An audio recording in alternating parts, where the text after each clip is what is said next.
Welcome to ரூபா kitchen. இன்றைக்கி நம்ம வீடியோவில் நல்ல சூப்பரான ஈஸியான ஸ்வீட் ரெசிபி தான் பார்க்க போகிறோம். ரொம்ப சிம்பிளாகவும் செய்யலாம், ஈஸியாகவும் இருக்கும். 5 மினிட்ஸ்லேயே செஞ்சிடலாம். வாங்க எப்படி செய்யுதுன்னு வீடியோக்குள்ளே பார்க்கலாம்.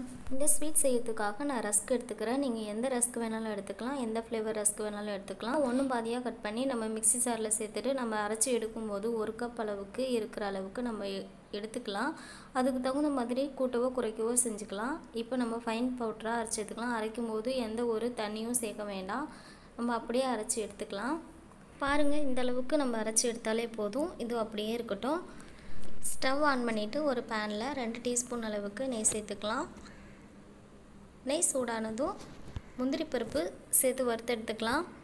முந்திரி பருப்புக்கு பதிலாக நம்ம பாதாம் கூட சேர்த்துக்கலாம். உங்களுக்கு எந்த நட்ஸ் பிடிக்குதோ அந்த நட்ஸ் கூட சேர்த்து வறுத்துக்கலாம். பருப்பு நல்லா சவந்து வந்திருக்கு. இப்போ இந்த டைமில் நம்ம முந்திரி பருப்பை எடுத்துகிட்டு அதே பேன்லேயே நம்ம அரைச்சி எடுத்து வச்சுருக்க ரஸ்க் பவுடரையும் நம்ம சேர்த்து மிக்ஸ் பண்ணிக்கலாம். லோ ஃப்ளேமில் வச்சு 4 அல்லது 5 நிமிஷத்துக்கு இந்த மாதிரி வறுத்து எடுத்துக்கலாம். கொஞ்சம் கலர் சேஞ்ச் ஆனதும் இப்போ கலர் நல்லா சேஞ்ச் ஆகிருக்கு பாருங்கள். இப்போ இந்த டைமில் நம்ம பால் சேர்த்துக்கலாம். 1 கப் அளவு ரஸ்க் பவுட்ருக்கு 2 கப் அளவு பால் கரெக்டாக இருக்கும். பால் காய்ச்சி ஆற வச்ச பால் தான் நான் சேர்த்துக்கிறேன். ஃபஸ்ட்டு 1 கப் சேர்த்துட்டு நல்லா மிக்ஸ் பண்ணி விட்டுட்டு கட்டிக்கிட்டியாக இல்லாமல் அதுக்கப்புறம் இன்னொரு கப் சேர்த்துட்டேன்னா நம்மளுக்கு ஈஸியாக இருக்கும். அதனால தான் நான் அந்த மாதிரி சேர்த்துருக்கேன். இப்போ எல்லாத்தையும் நல்லா மிக்ஸ் பண்ணியாச்சு. இப்போது நல்லா கெட்டி பதம் வந்ததும் நம்ம சர்க்கரை சேர்த்துக்கலாம்.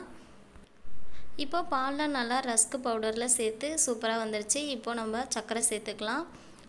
1 கப் ரஸ்க் பவுடருக்கு 3/4 கப் அளவு சர்க்கரை கரெக்டாக இருக்கும். கொஞ்சம் ஸ்வீட் அதிகமாக உள்ள ரஸ்க்காக இருந்ததுன்னா கொஞ்சம் சர்க்கரை கம்மியாகவே சேர்த்துக்கோங்க. 1/2 கப் அளவு சர்க்கரை சேர்த்துக்கிட்டோன்னா கரெக்டாக இருக்கும்.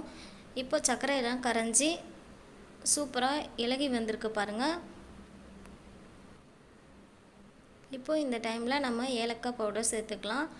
நீங்கள் ஏலக்காய் ஃப்ளேவர் ரஸ்க்கு சேர்த்துருந்தேன்னா கொஞ்சமாக சேர்த்துக்கோங்க.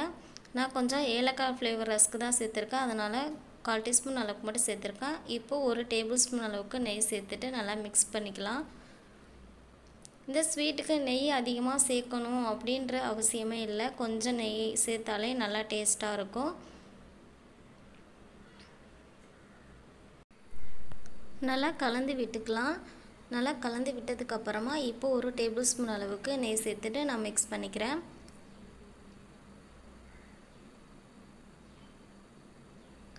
இந்த ஸ்வீட் செய்யறதுக்கு கிட்டத்தட்ட 4 டேபிள் ஸ்பூன் அளவுக்கு நெய் நான் சேர்த்துக்கிறேன்.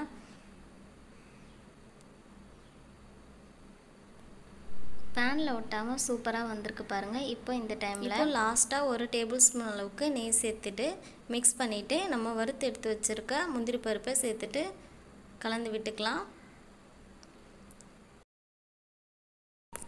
அவ்வளோதான், சூப்பரான டேஸ்டான ரஸ்க் அல்வா ரெடி.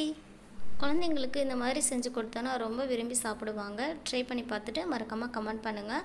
நம்ம வீடியோ உங்களுக்கு பிடிச்சிருந்தனா லைக் பண்ணுங்கள், ஷேர் பண்ணுங்கள். மறக்காமல் நம்ம சேனலை சப்ஸ்கிரைப் பண்ணுங்கள். தேங்க்யூ வாட்சிங்.